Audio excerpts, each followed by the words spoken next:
സംസ്ഥാനത്ത് life mission പദ്ധതിയിലൂടെ സർക്കാർ അനുവദിച്ച വീടുകളുടെ എണ്ണം 6 ലക്ഷം കടന്നെങ്കിലും അതിൽ 5 ലക്ഷം വീടുകളുടെ നിർമ്മാണം പൂർത്തിയാക്കിയിരിക്കുന്ന ഒരു സാഹചര്യമാണ് നിലവിൽ. അതിൽ 5 ലക്ഷം വീടുകൾ പൂർത്തിയാക്കിയതിന്റെ ഔദ്യോഗിക പ്രഖ്യാപനം മുഖ്യമന്ത്രി നടത്തുകയാണ്. അതിനോടനുബന്ധിച്ച് കരകുളത്തുള്ള ഒരു വീട്ടിലാണ് ഞാനിപ്പോൾ ഉള്ളത്. കരകുളത്ത് ഏതാണ്ട് 480 സ്ക്വയർ ഫീറ്റിൽ ഈ ലൈഫ് മിഷൻ പദ്ധതിയിലൂടെ നിർമ്മിച്ചിരിക്കുന്ന വീടിന്റെ കവാടമാണ് ഇത്. ഈ വീടാണ് മുഖ്യമന്ത്രി പാലുകാച്ചി മറ്റ് പ്രമുഖർ പങ്കെടുക്കുന്ന ചടങ്ങിലൂടെ ഇതിന്റെ ഉദ്ഘാടനം നടക്കാൻ പോകുന്നത്. ഈ കുടുംബനാഥൻ അതോടൊപ്പം തന്നെ മറ്റ് കുടുംബാംഗങ്ങളൊക്കെ എന്നോടൊപ്പം ചേരുന്നു. എങ്ങനെയുണ്ട്? നിങ്ങൾ നേരത്തെ ഇവിടെ താമസിച്ചുകൊണ്ടിരുന്നത്? ഞങ്ങൾ ഇവിടെ ഒരു റൂം ഉണ്ടായിരുന്നു, ഇവിടെ ഒരു ചെറിയ അടുക്കള ഉണ്ടായിരുന്നു. അതിലായിരുന്നു ഞങ്ങൾ 3 പേരും. മോൻ 22 വയസ്സായി, MBAക്ക് പഠിക്കുകയാണ്. അപ്പോൾ 3 പേരും കൂടി ആ റൂമിലാണ് താമസിച്ചുകൊണ്ടിരുന്നത്. അപ്പോൾ ഒന്ന് ഡ്രസ്സ് മാറണമെങ്കിലും ഒരാൾ മാറിക്കൊടുത്താലേ അടുത്ത ആളിന് ഡ്രസ്സ് മാറാൻ കഴിയുള്ളൂ. ആ അവസ്ഥയിലായിരുന്നപ്പോഴാണ് ഇങ്ങനെ പഞ്ചായത്തിൽ നിന്ന് കരകുളം പഞ്ചായത്തിന്റെ ഇതിൽ ലൈഫ് പദ്ധതിയിൽ വീടിന്റെ ഇതുകൊണ്ടെന്ന് പറഞ്ഞ് ഞങ്ങൾ അപേക്ഷിച്ചത്. അപേക്ഷ കൊടുത്തിട്ട് 4 വർഷമായി. ഇപ്പോൾ ഞങ്ങൾക്കത് വീട് അനുവദിച്ച് കിട്ടി. അങ്ങനെ അതിന്റെ പൈസ കറക്റ്റായിട്ട് കിട്ടിയപ്പോൾ എനിക്ക് അതിന്റെ പണി ചെയ്ത് തീർക്കാൻ കഴിഞ്ഞു. ഈ കാണുന്ന ചെയ്ത പണി 99% ഞാൻ ഒറ്റയ്ക്ക് ചെയ്ത പണിയാണ്. അതായത് കട്ടള വാതൽ ജനൽ, പിന്നെ വയറിങ്, പ്ലംബിങ് എല്ലാം കഴിഞ്ഞിട്ട് മേശം പണി കരിങ്കല്ല് വരെ റോട്ടിലിറക്കിയാണ്. ഈ വഴിയിൽ വെട്ടിയിട്ടില്ലായിരുന്നു. കരിങ്കല്ല് വരെ റോട്ടിലിറക്കി ഞാൻ ഒറ്റയ്ക്കാണ് ചുവന്ന് ഇവിടെ കൊണ്ടുവന്ന് ഈ പണി ചെയ്തത്. എത്ര തുകയാണ് കിട്ടിയത്? 4 ലക്ഷം രൂപ കിട്ടി. 4 ലക്ഷം രൂപയും കിട്ടി.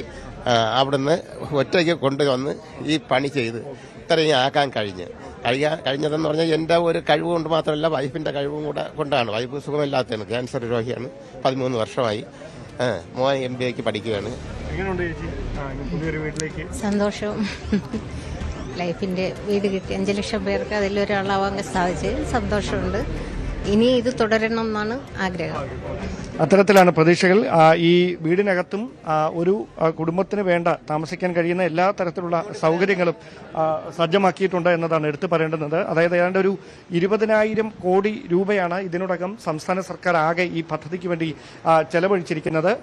അതിൽ ഏതാണ്ട് ഒരു 88%, അതായത് ഒരു 18,000 കോടി രൂപയിലധികം സംസ്ഥാനം തന്നെയാണ് ചെലവാക്കിയിരിക്കുന്നത്. അതാണ് ഈ പദ്ധതിയുടെ ഏറ്റവും പ്രധാനപ്പെട്ട ഒരു കാര്യം. പട്ടികവർഗ വിഭാഗങ്ങൾക്ക് 6 ലക്ഷം രൂപയും ജനറൽ വിഭാഗങ്ങൾക്ക് 4 ലക്ഷം രൂപയുമാണ് സർക്കാർ ലൈഫ് ഭവന പദ്ധതിയിലൂടെ അനുവദിക്കുന്നത്. സമാനമായ തരത്തിൽ കേന്ദ്ര സർക്കാരും ഈ PM ഇത്തരത്തിൽ ഈ ഭവനരഹിതർക്ക് വേണ്ടി ചില സഹായങ്ങൾ നൽകുന്നത് നമുക്കറിയാം. അതിൽ നഗരമേഖലകളിൽ 1.5 ലക്ഷം രൂപയും ഗ്രാമീണ മേഖലയിൽ 72,000 രൂപയുമാണ് കേന്ദ്ര സർക്കാർ അനുവദിക്കുന്നത്. പക്ഷേ ഒരുപക്ഷെ രാജ്യത്തെ ഏറ്റവും അധികം തുക ഇത്തരത്തിൽ ഭവനരഹിതർക്ക് വേണ്ടി അനുവദിക്കുന്നത് കേരളമാണ് എന്നതാണ് ഇതിനെ ഈ പദ്ധതിയെ മറ്റ് പദ്ധതികളിൽ നിന്ന്, മറ്റ് ഭവനരഹിത പദ്ധതികളിൽ നിന്നൊക്കെ വ്യത്യസ്തമാക്കുന്നത്. എന്തായാലും അങ്ങനെ ഒരു അവസരത്തിലാണ് കേരളത്തിൽ 5 ലക്ഷം ലൈഫ് മിഷൻ വീടുകളുടെ എണ്ണം പൂർത്തിയാക്കാൻ കഴിഞ്ഞിരിക്കുന്നു എന്നത് വലിയൊരു പദ്ധതിയായി അവശേഷിക്കുന്നതും. ഇനി 1 ലക്ഷം വീടുകൾ കൂടിയാണ് ആ നിർമ്മാണം പൂർത്തിയാക്കാനുള്ളത്. വൈകാതെ തന്നെ അതിന്റെ നിർമ്മാണം പൂർത്തിയാകുമെന്നാണ് വിവരം. എന്തായാലും വലിയ പ്രതീക്ഷയോടെയാണ് ഈ ലൈഫ് മിഷൻ പദ്ധതിയിലൂടെ ഒറ്റമുറി വീട്ടിൽ താമസിച്ചിരുന്ന ഒരു കുടുംബം മുഖ്യമന്ത്രി പാലുകാച്ചുന്ന ഈ വീട്ടിലേക്ക് ഉദ്ഘാടനത്തിനായി ഈ വീട്ടിൽ പ്രവേശിച്ച് താമസിക്കാനായി തയ്യാറെടുക്കുന്നത്. ക്യാമറമാൻ അരുൺ പാലോടിനൊപ്പം ഡാൻ കുര്യൻ, ന്യൂസ് 18.